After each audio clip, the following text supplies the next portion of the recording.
Good morning. আগামী শীতে যারা টব ভর্তি স্ট্রবেরি পেতে চান, আজকের ভিডিও তাদের জন্য। স্ট্রবেরি বসানোর এটাই উপযুক্ত সময়। গত 5 বছর স্ট্রবেরি চাষ করছি। একবারই একটি চারা কিনেছিলাম, তারপর এগুলি থেকে এই দেখুন আমি মাল্টিপ্লিকেশন করে যাচ্ছি। আমার চ্যানেল সবুজে ঘেরা বনলতায় আজ আমি আলোচনা করব স্ট্রবেরির মাটি তৈরি, চারা বসানো, রোগ প্রতিকার ও সারা বছর বাঁচিয়ে রাখার পদ্ধতি নিয়ে। স্ট্রবেরি মূলত ফ্রান্স থেকে আসা একটি হাইব্রিড প্রজাতির ফল।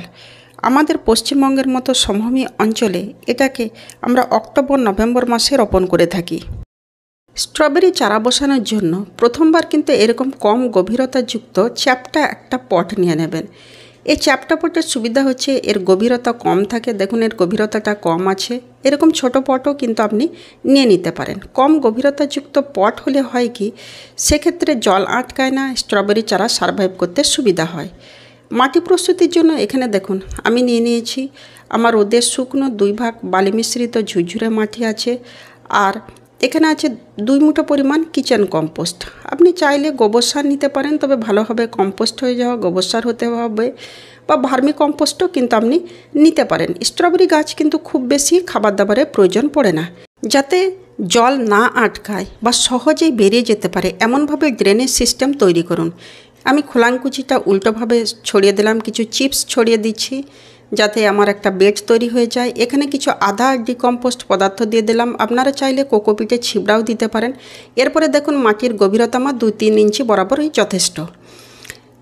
আমি এবার মাটিটাকে ভালোভাবে মিশিয়ে নিচ্ছি। মাটি প্রস্তুত। স্ট্রবেরি চারা আপনি কিনে নিয়ে আসুন, বা আমার যেমন এটা বাড়ির তৈরি চারা, সে ছোট চারাই হোক বা বড় চারাই হোক, পুরো মাটি সহ কিন্তু আপনি বসাবেন। একমাত্র যদি দেখেন মাটিটা শক্ত, সেক্ষেত্রে কিছুটা মাটি সরিয়ে দেবেন। বাকি কিন্তু স্ট্রবেরি গাছকে পুরো মাটি সহই বসিয়ে দেওয়া দরকার, কারণ সূক্ষ্ম সূক্ষ্ম শিকড় থাকে, গাছের হ্যাম্পার হতে পারে। দেখুন আমার শিকড় কেমন ছড়িয়েছে। এইভাবে গাছটাকে বসিয়ে দিন, তারপরে আপনি মাটি দিয়ে দিন। স্ট্রবেরি গাছে কিন্তু খুব বেশি খাবার দাবারের প্রয়োজন পড়ে না। এই যে মাটির মিশ্রণটা আছে তাতেই কিন্তু ওর মাসখানেক গাছে ছড়াতে থাকবে, আর গাছে বাড়তি কোনো এই সময় মাসখানেকের জন্য অবশ্যই গাছে কোনো বাড়তি খাবার দেবেন না। এই যে চারাটা আমি বসালাম, এই দেখুন এই চারাটা কিন্তু ধীরে ধীরে বাড়তে থাকবে। এর এই যে নিচের অংশটা রয়েছে, নিচের অংশ থেকে সুঁড় বেরোবে। এই সুঁড়গুলো আপনি সাইড বরাবর একটা করে গুঁজে দেবেন। দেখবেন এই দেখুন এই যে সুঁড় রয়েছে, এরকম সুঁড় বেরোবে। সাইড বরাবর গুঁজে দেবেন, আপনার কিন্তু গাছটা ঝাঁকড়া হয়ে টব ভর্তি হয়ে যাবে। গাছটা যখন এইরকম তৈরি হয়ে যাবে, 1 মাস পরে কিন্তু আপনাকে খাবার দেওয়ার প্রয়োজন পড়বে। 1 মাস এখানে মাটির মধ্যে যে খাবারটা রয়েছে গাছটা ছড়াতে থাকবে। এরপরে গাছটা যখন ছড়িয়ে যাবে, তখন আপনি এই যে আমার মিশ্র সারটি আছে, এই মিশ্র সারের একটি ভিডিও আমার চ্যানেলে আছে, আমি ডেসক্রিপশনে লিঙ্কটা দিয়ে দেবো, আপনারা চাইলে একবার দেখে নিতে পারেন। এই সারটি কিন্তু কোনো প্রকার ফাঙ্গাস ছড়াবে না। স্ট্রবেরি গাছে ফাঙ্গাস ইনফেকশনটা একটু বেশি হয়। মাটিটা আপনি এইভাবে সরিয়ে নিন। একদিকের মাটি সরিয়ে নিয়ে আপনি 1 টেবিল চামচের মতো এক সাইডে দিয়ে দিন, আবার মাটিটা এইভাবে সরিয়ে নিয়ে আবার 1 টেবিল চামচের মতো সাইড বরাবর ছড়িয়ে দিন। এরপরে মাটিটা ঢেকে দিন।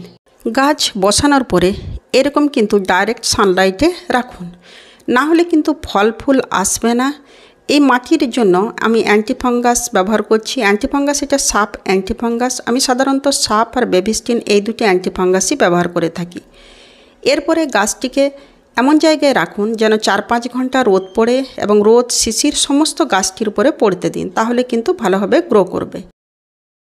অক্টোবর-নভেম্বর মাসে চারা বসালে আপনার ডিসেম্বর-জানুয়ারি নাগাদ এর ফুল আসা শুরু হয়ে যাবে। ফুল আসার ক্ষেত্রে আপনাকে কিন্তু এই টবের গায়ে যখন ফুল আসবে, টবের সাইড বরাবর কিন্তু আপনাকে ফুলগুলোকে ঝুলিয়ে দিতে হবে। এই দেখুন এর মাঝখান থেকে সাদা সাদা আপনি ফুল দেখতে পাবেন। আর ফুল যদি মাটিতে ঠেকে যায় বা ফল ঠেকে যায়, সেক্ষেত্রে কিন্তু পচন ধরতে পারে। তাই এর জন্য আপনি খড় নিতে পারেন, বা আমাদের কাছে যেমন খড় নেই, আমরা এখানে কিছু ঝাঁটার কাঠি আমি ভেঙে নিয়েছি, আমি এইভাবেই করে থাকি। এবং এর টবের গা বরাবর ছড়িয়ে দিন। ছড়িয়ে দেওয়ার পরে যখন ফুলটা আসবে, তখন কিন্তু ফুলটাকে উপরে তুলে দেবেন যেন মাটির মধ্যে ঠেকে না থাকে, তাহলে কিন্তু আপনার ফলগুলো এইভাবে সাইড বরাবর ঝুলে থাকবে, আর আপনি পরিষ্কার পরিচ্ছন্ন ফল পাবেন, তাতে কোনো পচন ধরবে না। স্ট্রবেরি গাছে কিন্তু ফাঙ্গাস এটা খুব বেশি দেখা যায়, গোড়ায় পচন ধরে এবং গাছটা মারা যায়। তার জন্য মাটিতে কিন্তু অ্যান্টিফাঙ্গাস গুলে দেওয়া প্রয়োজন পড়ে। আমি যেমন এখানে ব্যাভিস্টিন অ্যান্টিফাঙ্গাস মাটির জন্য ব্যবহার করে থাকি, আর সাপ স্প্রে করার জন্য ব্যবহার করে থাকি। এছাড়াও এই গাছে পোকামাকড়েরও আক্রমণ খুব বেশি হয়ে থাকে। পোকামাকড়ের জন্য আপনি কিন্তু নিম অয়েল ব্যবহার করবেন, এটা খাবার জিনিস, তাই অন্য কোনো পেস্টিসাইড ব্যবহার না করাই ভালো। দেখুন এই যে গাছটি আমার বাইরে রয়েছে, এর মধ্যে ম্যাগনেসিয়াম ডেফিসিয়েন্সির অভাব দেখা গিয়েছে, পাতাগুলো হলুদ হয়ে শিরাপোশরাগুলো বেরিয়ে গেছে। এই ক্ষেত্রে আমি যেরকম ম্যাগনেসিয়াম সালফেট ব্যবহার করে থাকি, আপনি 2 গ্রামের মতো জলে গুলে 1 লিটার জলে গুলে হয় উপরে ছড়িয়ে দিন বা স্প্রে করে দিন, তাহলে কিন্তু পাতাগুলি আবার সবুজ হয়ে যাবে। অ্যান্টিফাঙ্গাস স্প্রে বর্ষাকালে বেশি পরিমাণে প্রয়োজন পড়ে সারা বছর গাছটি বাঁচিয়ে রাখার ক্ষেত্রে।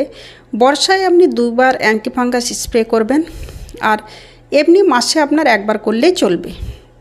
একটা স্ট্রবেরি গাছ থেকে আপনি কিন্তু সহজেই চারা তৈরি করে নিতে পারবেন।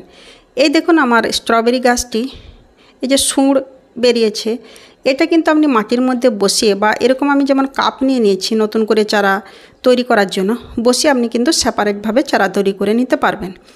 এরপরে যখন চারাটি সেট হয়ে যাবে, এই যে দেখুন এইভাবে যখন চারাটি সেট হয়ে যাবে, তখন আপনি মাদার গাছ থেকে এই সুঁড়টি এভাবে কেটে নেবেন, কেটে নেওয়ার পরে চারাটিকে সেপারেট করে আলাদা করে নিতে পারবেন।